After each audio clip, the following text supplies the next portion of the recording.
Heart में, मतलब पाकिस्तान में, प्रेजेंट भारत में और बांग्लादेश में भी तीन जगह में Muslims have grown at the same rate and non-Muslims also have grown at the same rate. Let's assume that. Based on that, let's see what is the population religious demography at present Bharat, Pakistan and Bangladesh. Bangladesh should have had 221.67 million population in 2024, while they have an 173.6 million, which is 48.07 million less. Why should Bangladesh have so less? एक society, एक समाज है हम लोग, लेकिन हमारे लिए अलग अलग कानून अलग है। ये कैसे, मतलब एक भारत एक लौता देश है जहाँ पे ये हो रहा है, कहीं पे नहीं होता है ये सब। भारत सरकार has to do one thing which every other country has done except India. Every other country has done except India.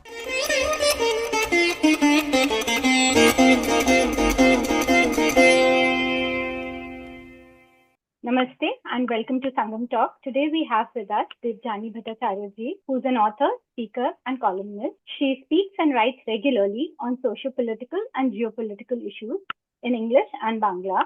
She is an alumnus of Jadavpur University Engineering faculty. She has also worked in the pharma sector and as a business consultant. Welcome Debjani ji. Namaste. So today she will guide us through the demographic shift in Akhand Bharat and present-day India, delving into religious compositions and their broader implications. Using census data, she will examine the accuracy of common narratives, such as the claim that Bharat is continuously being infiltrated by Bangladeshis and Rohingyas, or that non-Muslims face persecution in Bangladesh. So, ma'am, the first thing I would like to know is, should religious demographics be important for policy making in a secular country? Yeah, that's the most relevant question, I think. Should religious demography at all be important for us? Because we are a secular country. What do we have to do with religion? Because regarding policy making, every person is equally important for the government. So why should we separately study religious demography? Because we have to study demographics for policy making itself. We have to look at the population demography from various angles. But what is the significance of religion here, especially when Bharat is a secular country? That's a very good question, in fact. Ideally, religion should not have any significance. Religious demographic studies should not have any significance. But if we look into the history of Bharat, then we have to understand this. We have to digest this fact. We don't understand the significance of this fact properly, perhaps. Bharat is the only country in the whole world till now, the only country which got partitioned based on religion. There's no other example in the whole world, in the historical period. No other, not even a single other example like this. So Bharat is the only country which got partitioned based on religion. So that fact actually shows us that how important religion is in Bharat. That shows the importance of religion. And that is exactly why we need to study the religious demography, even after the fact that we are a secular country. A secular country which once got divided based on religion, that shows the importance of this thing. That's what I feel. Yes. So, ma'am, if religious demography is important, why not caste demography or caste census? In fact, I was expecting this question that why shouldn't caste demography be important? Yeah, caste is it's a reality in Bharat. We are divided into castes, no denying the fact. However, at the same time, we also have to look at the fact that recently just Mahakumbha has just ended. Mahakumbha is a program, is a mela. Mahakumbha is a religio-cultural congregation where all people from all castes, from all over India, from all creeds, all varna, they bathed together. When we bathed together, we didn't know who is which caste. And this Kumbh Mela dates back to minimum more than 2000 years. More than 2000 years. So we actually do not know how old is this. So, but even after that, matlab, if we have Kumbh Mela, then how can we have caste? Means a society which is caste ridden How can the same society go for engage in a program in a congregation like Kumbh Mela? Aren't these two self-contradictory? But even after that, we can understand that caste is a much later inclusion in our society. It was not there originally. That's what it shows.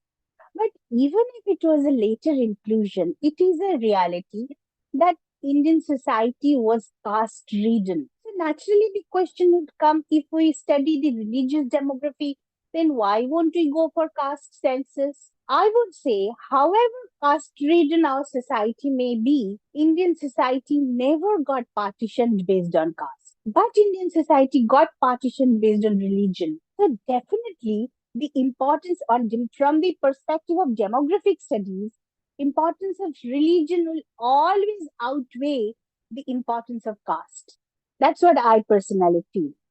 Right, ma'am. So, since we are talking about the religious demography, did Bhartiyas convert to Islamism mostly during the Islamic rule? Did the start Uh, of this religious demography start then? yeah, that's what is very natural because Bharat was ruled by the Islamic rulers for around 700 to 800 years. So it is obvious that we would assume that Indians got converted into Islamism, mostly during the Islamic era. That is obvious because the ruler is Islamic, so Indians also got converted, whatever, under pressure or whatever it be the cause. They got converted during the Islamic ruler. But if we look at this Tariq-e-Salim Shahi, means Emperor Jahangir. So Jahangir means almost the just the phase just before the fag end of the Mughal Empire, just before the fag end. So then also Emperor Jahangir is saying that 5/6 of his like subjects are Hindus. The people of India, 5/6 of the Indians are Hindus then, even at the time of Jahangir. So what do we understand from that? If 5/6 are Hindus even at the time of Jahangir, Mughal Empire, Mughal Emperor, then can we not assume that the Bharatiyas didn't really convert during the Islamic period? Conversion to Islamism that didn't really happen much during the Islamic era. In fact, yeah, in fact, the Bharat is converted mostly during the British era because if you look at the history, though I'm not a student of history, but I had to study for my own interest in the socio-political matters. After 1857 Mahavidroj, Queen's proclamation के बाद, when Bharat directly went under the rule of the British Empire, means the Queen's rule. When Queen's rule began, then the first census of Bharat happened in 1881. Just before that, Benjamin Disraeli of the Conservative Party was the Prime Minister of Britain. 1881 is the first ever census of undivided Bharat. Even then, undivided Bengal was Hindu majority. We have to note this fact. This is very striking because even in 1881, undivided Bengal was Hindu majority. But after that, within just 66 years, in 1947, during independence and partition, undivided Bengal turned Muslim majority. So, what do we understand from this? Mostly the conversion happened under the British rule, not so much during the Islamic rule. It was, and I have, as much as my studies go, it started especially after the reign, after the period when Benjamin Disraeli was the British Prime Minister. It happened after that. It was a planned action, as per my observation. We Indians mostly converted during the British era. That's a very striking thing I observed myself. Not so much during the Islamic period. So, ma'am, if they converted during the British era, so what was the percentage population of Muslims in undivided Bharat before partition? And how much land was given to Pakistan from the undivided Bharat at the time of partition? Like, was there anything similar in both of these? Yeah, actually, we have two census data. I have worked on two census data, one 1941, 1951, and then the 2024 population data has been taken from the projections. and the online sources that we have. Because before 2024, we do not have another census. So 2024 population data, you can assume that we have taken from the online sources and the projections there. So if we look at 1941 census, then the Muslim population of Bharat in 1941, it was 94.44 million. And then in 1951 census, the Muslim population of undivided Bharat became 110.89, means 111 million. While in 2024, the Muslim population of undivided Bharat turned 596.4 million. If we look at it into percentage, then in 1941, Muslims' percentage presence in Bharat was 24%. 24% percentage presence of Muslims. Means out of the total population of undivided Bharat, 24% were Muslims. Similarly, in 1951, out of the total population of Bharat, this time divided Bharat, all put together, Pakistan, present Bharat, and the East Pakistan means Bangladesh, all put together, the number of Muslims are 25% of the total population. But in 2024, in undivided Bharat, means all three parts together, 32% are Muslims. So if we look at it, like as you have rightly asked, that whatever the percentage, 24% Muslims were present in 1941.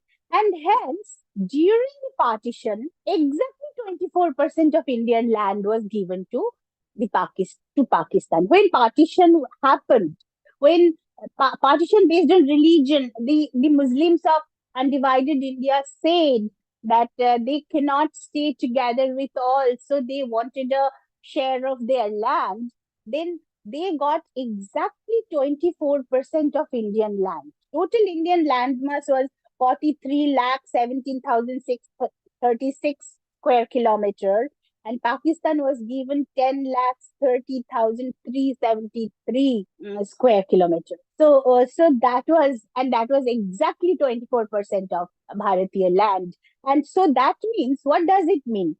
It means actually, the bottom line is that partition is nothing but loss of land. And land is what? Land is our solid property. So partition is nothing but loss of solid properties of Bharatiyas, the common Bharatiyas all together.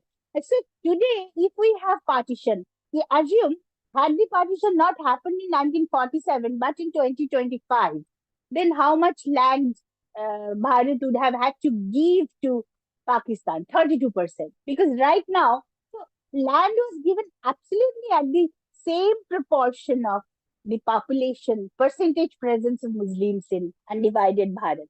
So that is what is the takeaway for us. Population is to land mass, land share. That is what is the significance of population. So, ma'am, if we try to understand it further, what is the population growth from 1941 to 24 of both non-Muslims and Muslims, if we consider the landmass of undivided Bharat and the present Bharat as well? Yeah.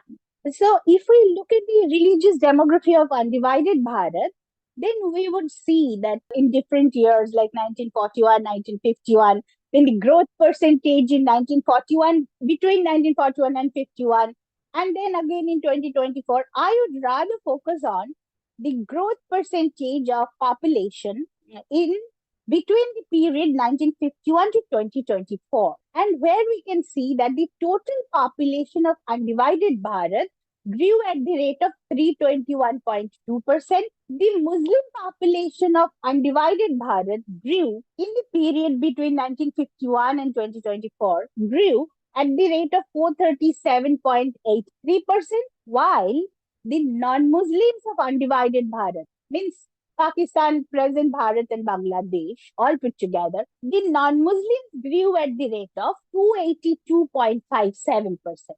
So that is the growth rate. And we can also see, you can also see this. We have to remember these growth rates, especially we have to remember that in undivided Bharat, between 1951 and 2024, the non-Muslims grew at the rate of 437.83% and non-Muslims grew at the rate of 282.57%. We have to remember these two percentages because these will be required in our coming slides. Yeah, the next thing is this. You can show in the form of a pie that in 1941, the percentage presence of Muslims in undivided Bharat was 24%. In 1951, it was 25%, while in 2024, it became as big as 32%. You can see the change in the shape of the pie. And the very next slide, if we see the present Bharat, means the Bharat where we stay at this point of time, then we can see that at this point of time in 1941, in the present Bharat area, the percentage presence of Muslims were at 30%, 13%, 13, and in 1951 they became 10%. Why? Because population exchange happened between West Pakistan and the Bharat, means in 1947. So the percentage presence of Muslims reduced to 10%, and in 2024 the percentage presence of Muslims in present Bharat is 14%.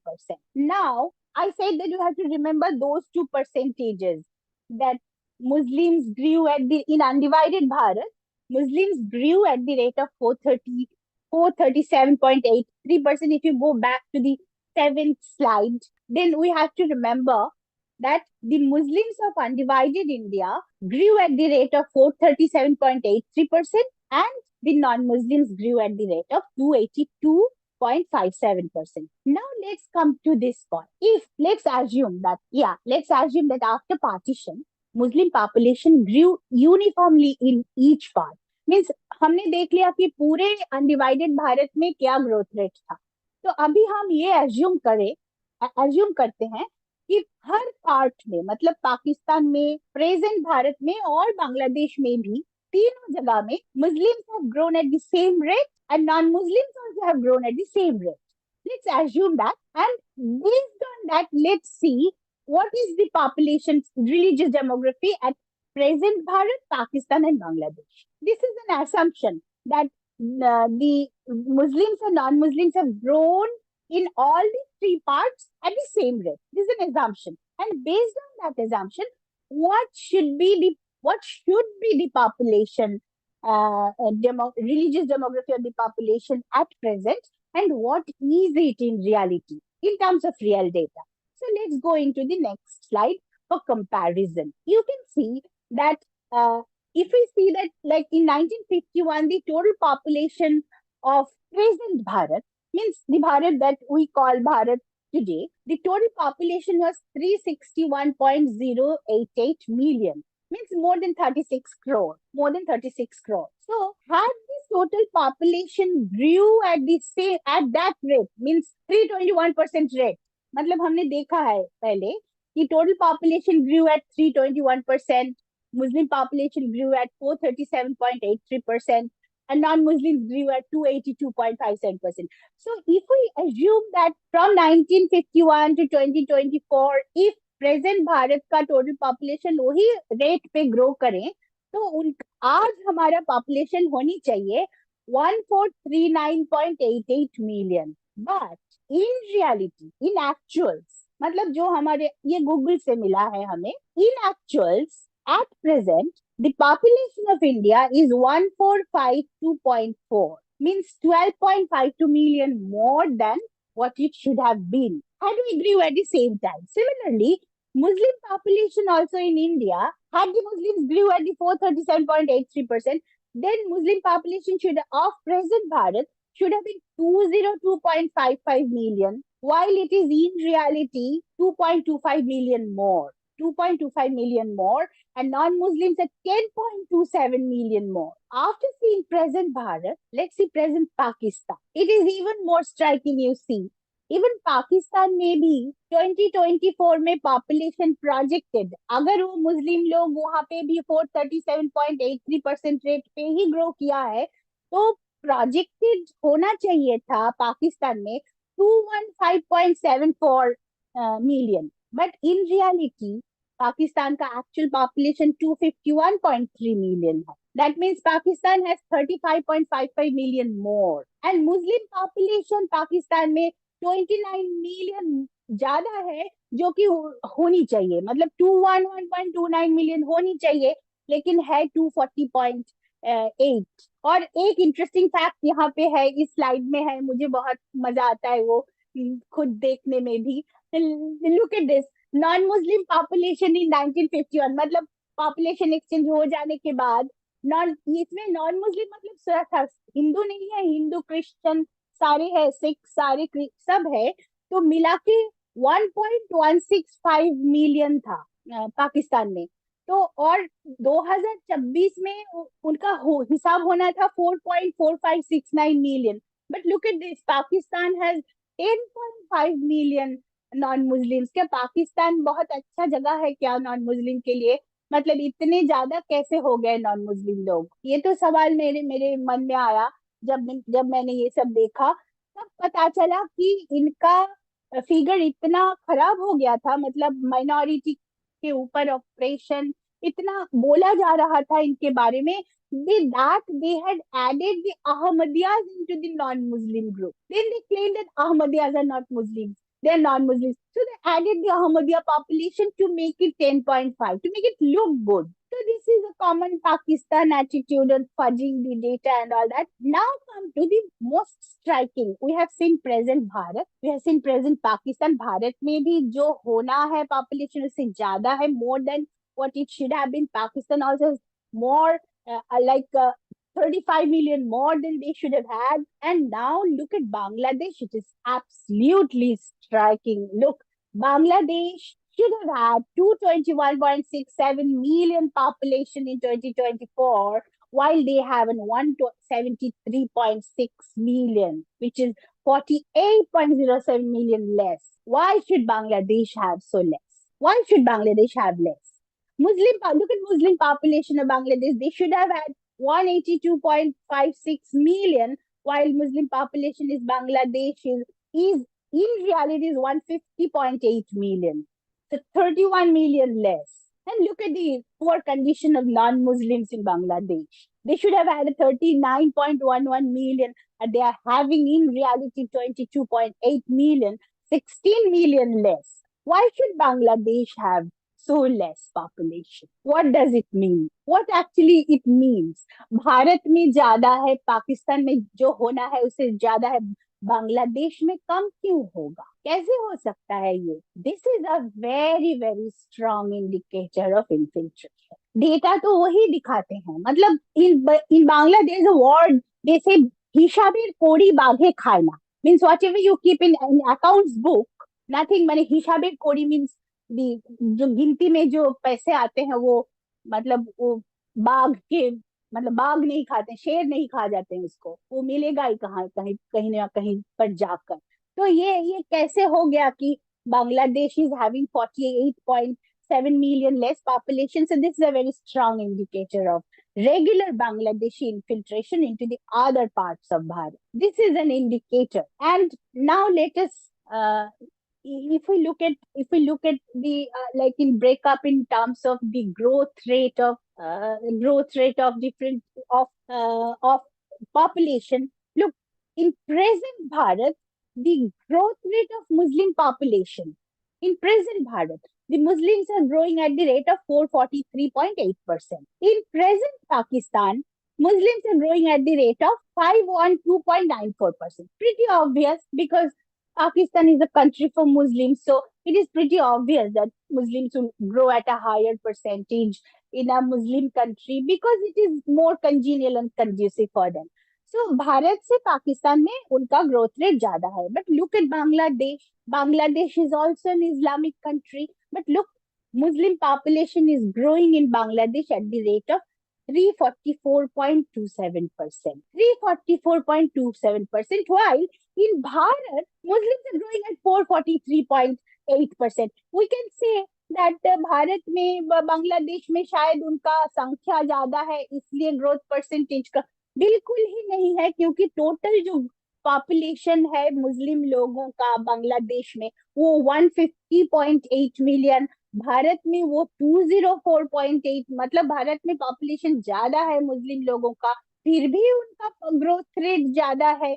Bangladesh में population कम है, फिर भी growth rate इतना कम है। ये कैसे हो सकता है? ये क्या हो, कैसे, how is this possible? These are anomalies, these are anomalies. And look at the non-Muslim population growth in present Bharat. It is 85.74%. The non-Muslims are growing in present Bharat at the rate of 285.74%, while in Bangladesh they are growing at the rate of 123.023%. Look at the shabby condition of non-Muslim growth in Bangladesh. How is this possible? How is that possible? From 1951 up to 2024 in Bangladesh, Muslim population grew 99.53% slower than the Muslim population grew in Bharat. How is that possible? Because Bangladesh regularly pushed her people into Indian territory. This is the question that I want to raise. नहीं तो ये possible ही कैसे होगा? ये एनोमैली है, because Bangladesh is an Islamic land. और हमको तो ये पता चला, मतलब रिसेंट टाइम से पहले, वो जो अगस्त वाला जो वहाँ पे जो मूवमेंट वगैरह हुआ, उससे पहले हमें ये पता चलता था कि वो बहुत अच्छे कर रहे हैं, जीडीपी भी बहुत अच्छे हैं और बहुत अच्छा कर रहा है बांग्लादेश का economy. If everything was going alright, then why is it that Bangladesh, even the Muslims are growing much slower in Bangladesh than in Bharat? This can only be possible if Bangladeshis are regularly entering Bharat from Bangladesh. If it's a methodical and systematic infiltration, इसका एक indicator है. I am not saying it is happening. What I'm saying is we have to probe this matter. And the policy makers need to probe. How is that possible? And then हमारे जो undivided India में the non-Muslims growth rate was 282.57%. In undivided India, between 1951 and 2024, in undivided India, non-Muslims grew at the rate of 282.57%. So after partition, जब मतलब वो जो मुस्लिम लोगों का अपना शेयर मांगे थे वो लोग, तो उनका सेसेशन हो गया, पाकिस्तान बन गया।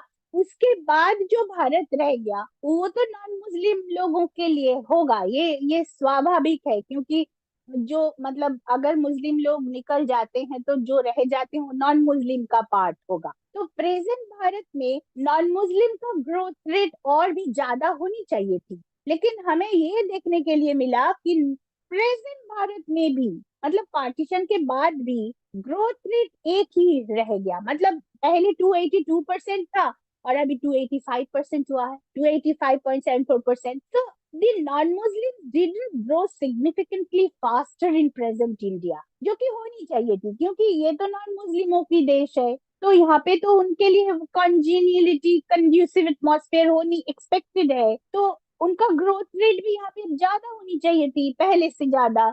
लेकिन ऐसा नहीं हुआ। तो फिर क्यों नहीं हुआ वो हमें हमें तो मतलब प्रोब होनी चाहिए। Policy makers should look into this. Is it due to outward migration? Is it because the Bharatians regularly went out of Bharat? Or is it because of birth control? Because birth control had been applied mainly in the non-Muslim sector of the society, of Bharatiya society. Or it happened due to Hindu Code Bill. Hindu Code Bill is something जो जवाहरलाल नेहरू जी के समय पास हुआ था, वो हिंदू समाज के संस्कार के लिए। तो जब पॉलीगैमी वगैरह सब चला गया हिंदू समाज से, तो उसका जो परिणाम आज है, that we are not growing at a very fast rate, while लेकिन तब तो वो यूनिफॉर्म सिविल कोड, जो instead of Hindu code bill, it should have been uniform civil code bill, लेकिन वो भी आज भी नहीं आया है।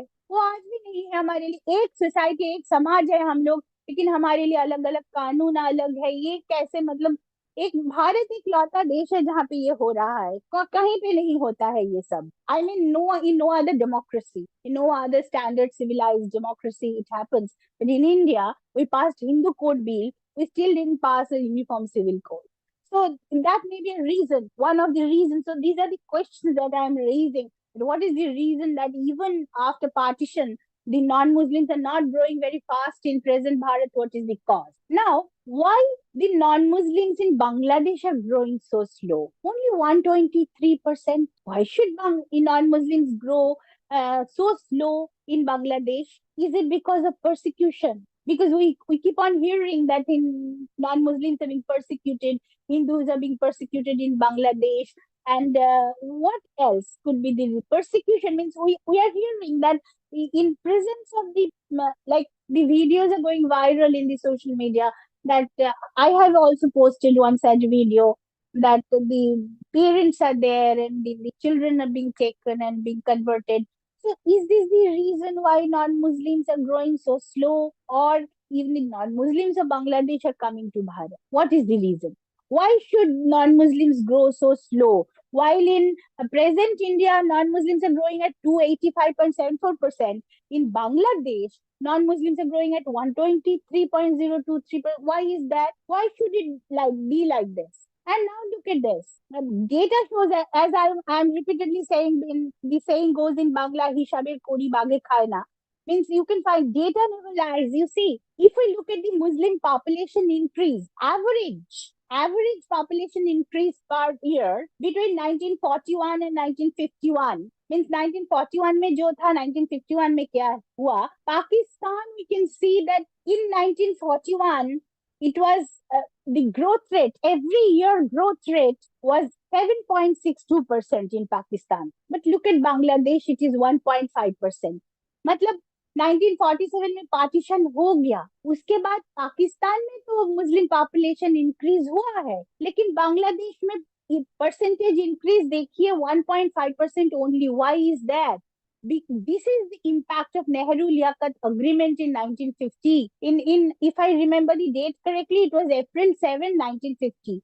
तो नेहरू लियाकत अग्रीमेंट साइन करने से पहले वो लोग पाकिस्तान चले गए थे, लेकिन वो अग्रीमेंट साइन होने के बाद लौट कर आ गए, और इसी के बाद 1951 का सेंसस हुआ, and that shows that in Bangladesh, the percentage Muslim population increase, average percentage per year between 1941 and 1951, it was only 1.5%. And look at this. This is very interesting. The growth rate, मतलब पाकिस्तान में कितने मतलब non-Muslims growth of non-Muslim population in Pakistan.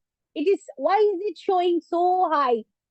I mean, how is it that non-Muslims are growing so steeply in Pakistan? Because these non-Muslims include Ahmadiyya Muslims also. But look at the growth line of Bangladesh, the slowest. The non-Muslims are growing slowest in Bangladesh.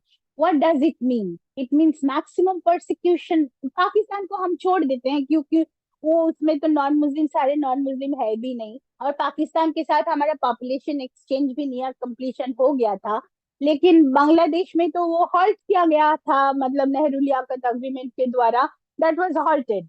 So non-Muslims stayed there, back. But now look at their growth rate, it is so slow. So what does it mean? It means persecution. It can mean nothing else but persecution. We can see in the next year, look at Bangladesh, Muslim population increase average per year between 1951 and 2024. In Bangladesh, it is only 4.72%. While in present Bharat, Muslims are growing at 6.08% every year. But in Bangladesh, they're growing slower. In Pakistan, they're growing higher, obvious. This is incongruence with the reality. But look at Bangladesh, 4.72%. Why should that happen? This is infiltration. And look at the non-Muslims growth rate in Bangladesh, 1.69%. If this does not signify the persecution, what else does it signify? That is the question we need to really ask to ourselves. Isn't it, Arishi? What do you think? Now, what is coming to your mind after seeing these things? Truly, what can after seeing your data, I can simply understand first, it was a big revelation that MDRs were added into the non-Muslim population just to inflate the numbers. And second thing, yes, this Bangladesh thing, like the population should have increased, but they are sending their people into India, and we are bearing the weight of their population. And probably we do not even know the exact number of people or the exact population of India at the present moment. Absolutely. That is because what else can be the explanation? I couldn't find it out. The sole purpose of mine is to raise the questions to people. What else can it be? So data can never tell a lie. And these 1941 and 51 are census data. Anyone can find data. And 2024 is our the data that is available online. And then let's look like, matlab, what is the cause of rise of Muslim? Now we can see that we have seen that in Akhand Bharat, आज के दिन में, मतलब undivided India, if we look at, means including West Pakistan, the present Bharat and Bangladesh, then Muslims are growing to 32%, while in 1951 they were 25%. What is the reason exactly? What is the reason of their uh, so faster growth? What could be the reason? One reason can be that their natural growth rate is higher. Obviously, why should we assume infiltration? Obviously, because since we do not know, we are not sure. So we cannot assume infiltration. We also have to assume that maybe they are growing faster naturally. But is it that they are growing because they turned from 25% to 32% by growing naturally or by conversion, or is it infiltration from even Myanmar? Because we know that Rohingyas have entered our country. It is a known fact because many places have the camps made for Rohingyas. West Bengal तो is a very congenial place for Rohingyas. सारी जगह पर तो उनका मतलब है, उनको बसाया गया है. तो बहुत सारी जगह पर रोहिंग्या लोग बस रहे हैं. दिल्ली में भी है, जम्मू में भी है, तो सारी जगह में है. हम जानते हैं. तो हमारे जो मुस्लिम पॉपुलेशन है उनमें रोहिंग्या लोग भी है. बांग्लादेश में भी रोहिंग्या लोग है. That also we know that Rohingya camps are there in Bangladesh. So we have to now search that what is the reason of the growth of Muslim population in undivided Bharat. Let's assume that they are growing naturally faster than the non-Muslims. But that's not the right thing, because we have seen in our previous slides that at present Bharat, the Muslims growth rate per year is 6.08%, while Muslims growth rate per year in Bangladesh is 4.72%. इसका मतलब ये हुआ कि बांग्लादेशियों में मुस्लिम का growth rate यहाँ से ज्यादा नहीं है. मतलब उनका नेचुरल ग्रोथ रेट ही बहुत ज्यादा ये नहीं. ये बात सही नहीं है. तो फिर और क्या ऑप्शन रह जाता है? इन्फिल्ट्रेशन.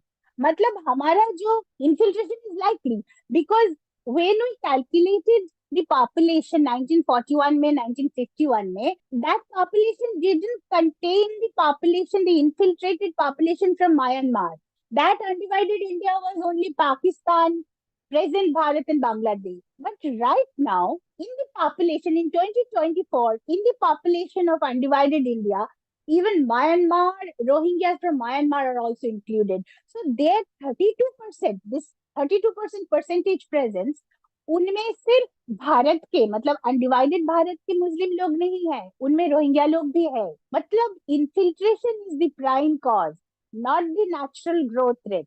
क्योंकि नेचुरल ग्रोथ रेट मुसलमानों में भारत में ज्यादा है, बांग्लादेश में कम. तो हम कैसे सोच लेंगे कि वो लोग नेचुरली ग्रो कर रहा है ज्यादा? ऐसा नहीं है. तो ये पॉलिसी मेकर्स के, भारत सरकार को ध्यान देना ही पड़ेगा इस बारे में, इसके बारे में. क्योंकि बाहर से लोग कुछ दिन बाद अगर मतलब इंडोनेशिया से भी लोग आ जाते हैं हमारे भारत में और कहने लगे कि हम भारतीय हैं, तो क्या होगा हमारा? मतलब that can go on. But Bharat is no dharamshala. तो the Bharat Sarkar must go for a proper population census and the proper demographic studies and all that.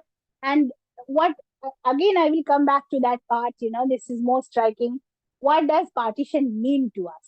मतलब हम तो इतने बोल रहे हैं कि पार्टीशन, पॉपुलेशन, तो इसका मतलब क्या है? इसका मतलब समझने के लिए हमें एक छोटा सा मतलब समझना ही को काफी है. अगर एक फैमिली रह रहे हैं कोई घर में, जो दो टू ब्रदर्स है देयर, तो एक ब्रदर के सोचिए 7 चिल्ड्रन है, तो दूसरे ब्रदर के 9 चिल्ड्रन है.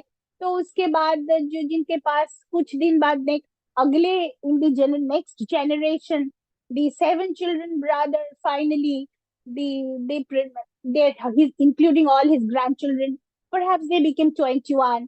लेकिन जो जिनके पास 9 children थे उनका they procreate and turn into maybe 50. So in the same house, their share increases. So increasing number of population is nothing but shifting of the land share from your own grid. And we can see this also in terms of जमीन के कितने share, मतलब non मुस्लिमों के पास 1941 में 28,47,420 square kilometre था. 1951 में वो बढ़ के, because population exchange happened, non-Muslims land share in 1951 became increased to 29,44,406 square kilometers, while in 2024 the land share of non-Muslims of present Bharat reduced to 28,23,000. Or if we look at the Bangladesh picture, in 1941,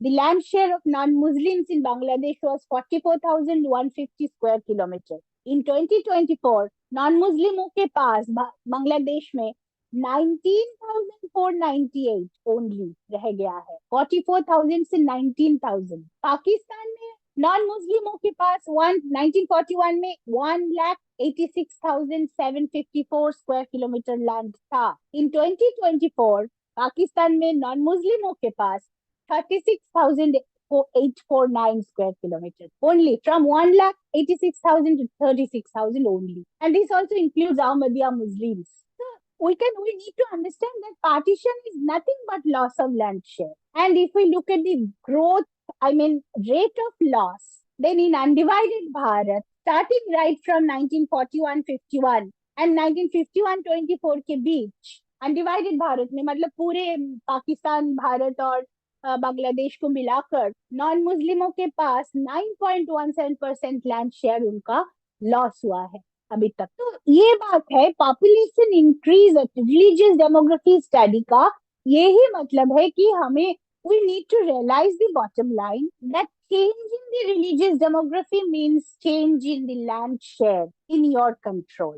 So we have, after discussing this much, we need to discuss कि मतलब हमें, I am not a policy maker, we are not policy makers, but we are the demos. We are the people of the country.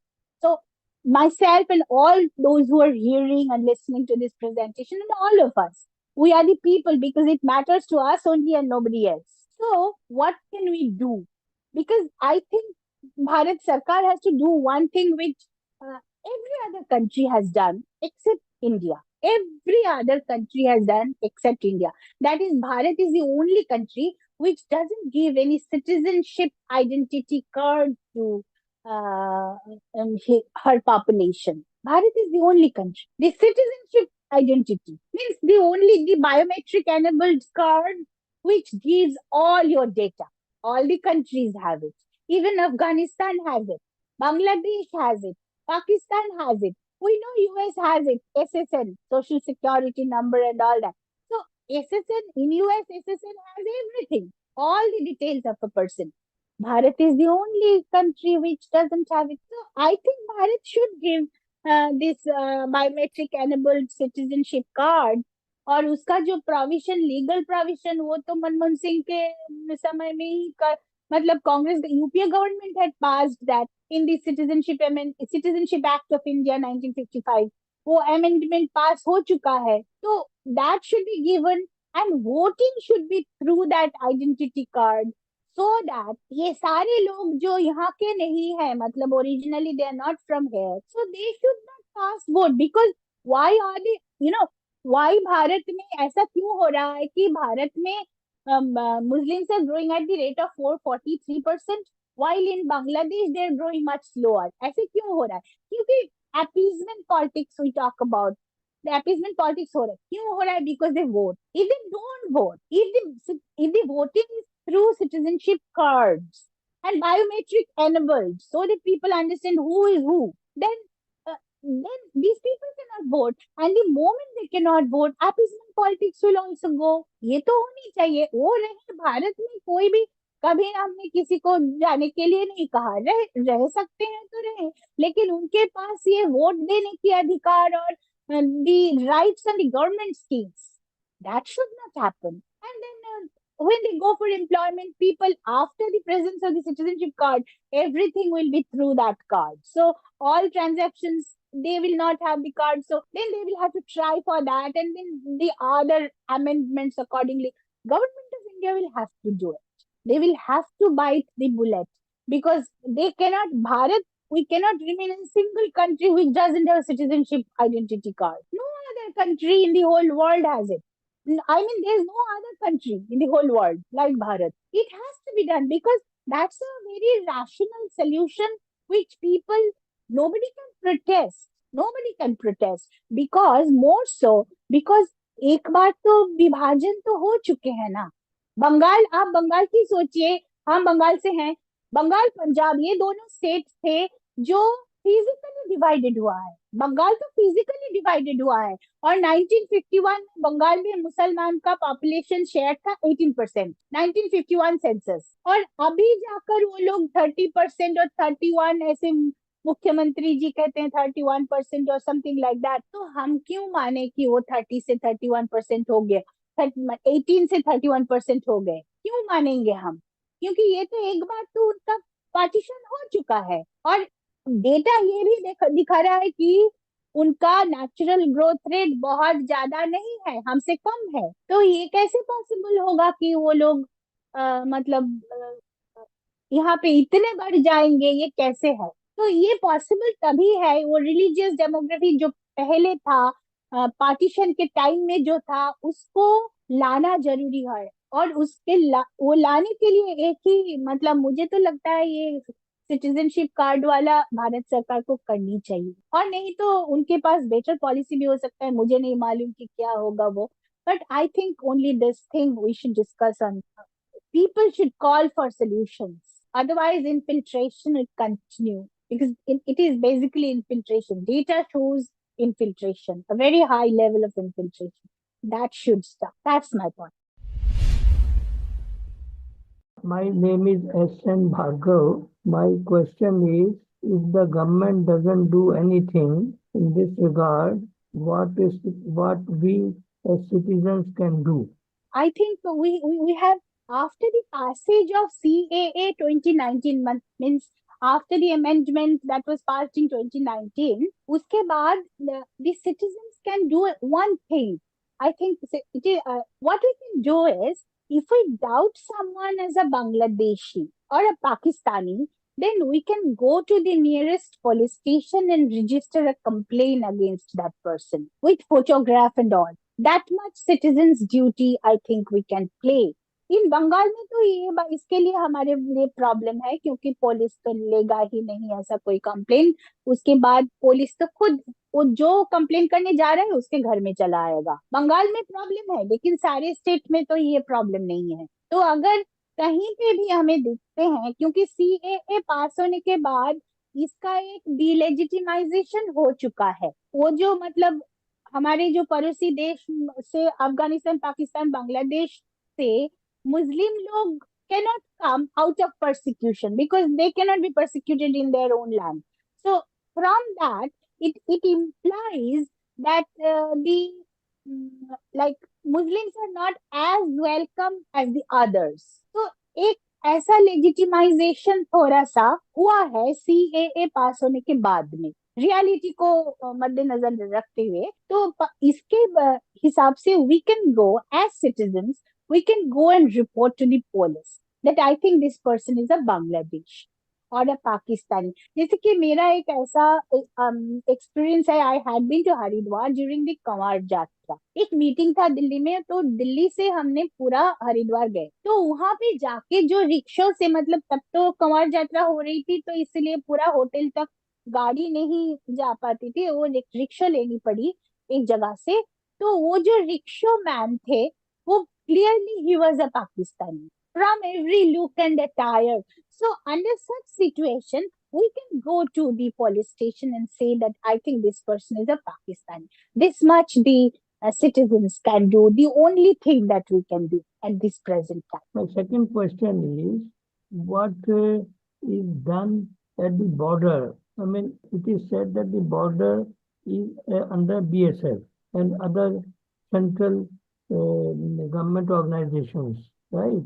So it is the role of the central government to stop the infiltrators right at the border. And how can they come right from that border up to, say, Delhi?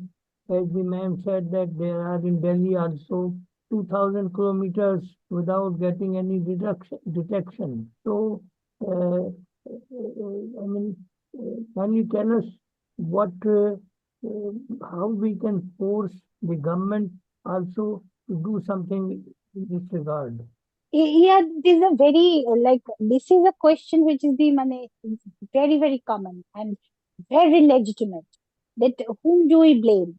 Shouldn't we blame the BSF because the infiltrators are entering through the border, and the borders are protected by the border security force. So primarily the responsibility goes to them. But is it the case? Then our problem is also that the common citizens, we are not really aware of the laws and the paraphernalia, the nitty gritties. We are not aware. The thing that happens, because I remain in Bengal, and Bengal is the only state of India which shares the longest border with an Islamic country, that is Bangladesh. Means not even Jammu Kashmir. Jammu Kashmir shares a 1,222-kilometer long border with Pakistan, while West Bengal shares a 2,217.16 kilometer long border with Bangladesh. So, when this long border is protected, what happens? What BSF can do is BSF can nab the infiltrators. They can shoot the infiltrators at sight. BSF has that power. BSF can also arrest any person doubting him to be an infiltrator. But BSF doesn't have in their jurisdiction the capacity to present that arrested fella to the magistrate.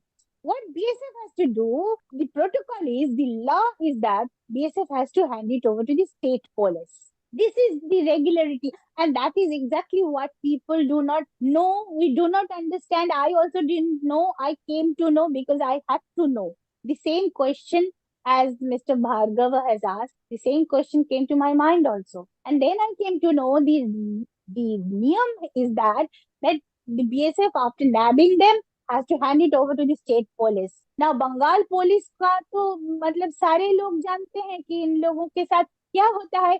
अगर and one thing is also very important. If you look at Punjab border, if you look at Jammu Kashmir, if you look at Rajasthan border, very sparsely populated borders they are.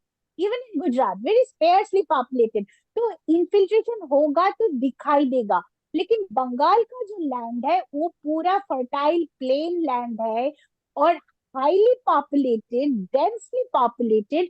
वहां से जब infiltration होता है, जब infiltrators को नैब किया जाता है, उसके बाद बंगाल पुलिस उनको 2-3 दिन आपके अपने पास रख कर छोड़ देते हैं. If the police doesn't present the infiltrator to the magistrate, what can BSF do? BSF can do nothing, zero. Law has no such provision. And state law and order is in state's control. Even the center cannot say anything, even after knowing that the infiltrators are being left. The silence of the Indian Constitution. I have written a book on post-poll Bengal violence in 2021. So what has the government done? The administration has basically capitalized the silence of the constitution, the silent parts where constitution is silent. तो अगर हम police हैं, हमें चाहिए कि हम after getting the person arrested, getting into my custody, I will present him or her to the magistrate. But if I do not do it as a police, if I leave him, okay, you go. और 5 minute के अंदर चले जाओ यहाँ से. जी. Ma'am, may I intervene? Supposing as a BSF officer, I have handed 10 persons to the state police of Bengal, right? Now they don't do anything, but there is a record of those 10 persons, and then I'll hand over again, and again, right?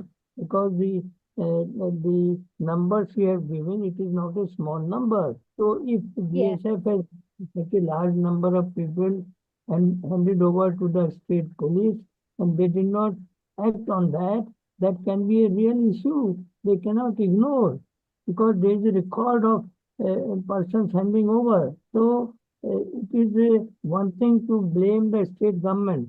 They have a great role, but point is that whether the BSF or any other organization which is responsible at the border, do they pursue it further? Sir, it is very, very true that until recently, we must be aware that many parts of the West Bengal Bangladesh border were totally unfenced.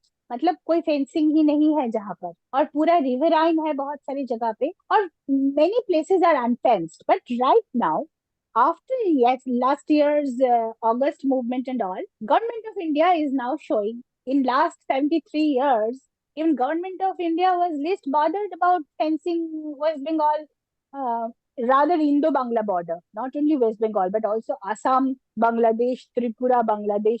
So the Indo-Bangla border, which is more than 4,000 kilometers long, the government of India was not really very interested to fence it, as they have fenced the western border. The government of India also kept the eastern border mostly open. So a huge crime economy has developed through this border, I would say. A huge crime economy. But very recently, only in after last year's August, now government of India is actually fencing the Indo-Bangla border. And whenever they are going to fence it, that is the most striking fact, sir. I would drag the attention of everyone who are resisting it, not the people of Bangladesh, but border guard Bangladesh is resisting it. This shows that pushing infiltrators is a policy of Bangladesh itself. It's a Bangladeshi government policy. And that is why the resistance is coming from border guard Bangladesh. They are actually attacking the BSF. If we remember, if we go back to 2001, then before the Khaleda Jia's regime came, just before Khaleda Jia's regime came, border guard Bangladesh had killed 10 BSF personnel. And immediately after, it happened in April 2001.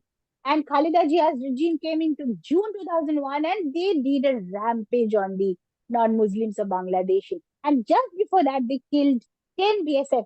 Even in the recent time, very recently, within the last couple of months, they had shot a BSF personnel in Hili border in Uttar Dinajpur, West Bengal. Because this West Bengal-Bangladesh border has been a real issue for Bharat. But Bharat Sarkar also preferred to ignore it for long. But only recently, they have given due attention to Indo-Bangla border. And that is why now we can really expect, because the policy that they have taken in the western border, for eastern border, they will definitely have to take a different policy, because densely populated plain land.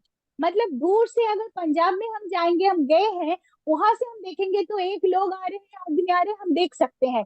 लेकिन बंगाल में तो इतने लोग हैं, मतलब कौन बांग्लादेशी आ रहे हैं और कौन वही के लोग हैं, हम नहीं पता नहीं चल सकता. लेकिन बीएसएफ का वो बॉर्डर आउटपोस्ट भी ज्यादा हो रहा है, और बीएसएफ का ऑफिस नेटवर्क भी, ऑफिस एकोमोडेशंस भी ज्यादा यहाँ पे बन रहा है, और उसके लिए भी गवर्नमेंट ऑफ वेस्ट बंगाल की तरफ से बहुत रेजिस्टेंस है. जो आपने कह रहे थे कि जो लोग आ रहे हैं, बीएसएफ के पास उनका डेटा तो होनी चाहिए. तो अगर state police is not taking in any action, BSF should report it to the home ministry of India. So for that they should have a proper data. तो वो सब काम करने के लिए जो ऑफिस स्पेस जो होनी चाहिए, इंडो बांग्ला बॉर्डर में बीएसएफ का वो सब ऑफिस स्पेस भी नहीं है, क्योंकि स्टेट ऑफ वेस्ट बंगाल के वेस्ट बंगाल से कोई कोऑपरेशन नहीं है, लैंड एक्विजिशन नहीं है, हम जमीन नहीं ले सकते, ये सब बात है वो. और उसके बारे में अगर चर्चा हम करने जाएंगे तो वो एक दूसरा इशू हो जाएगा. आज के में I think we can not go into those details. That's what I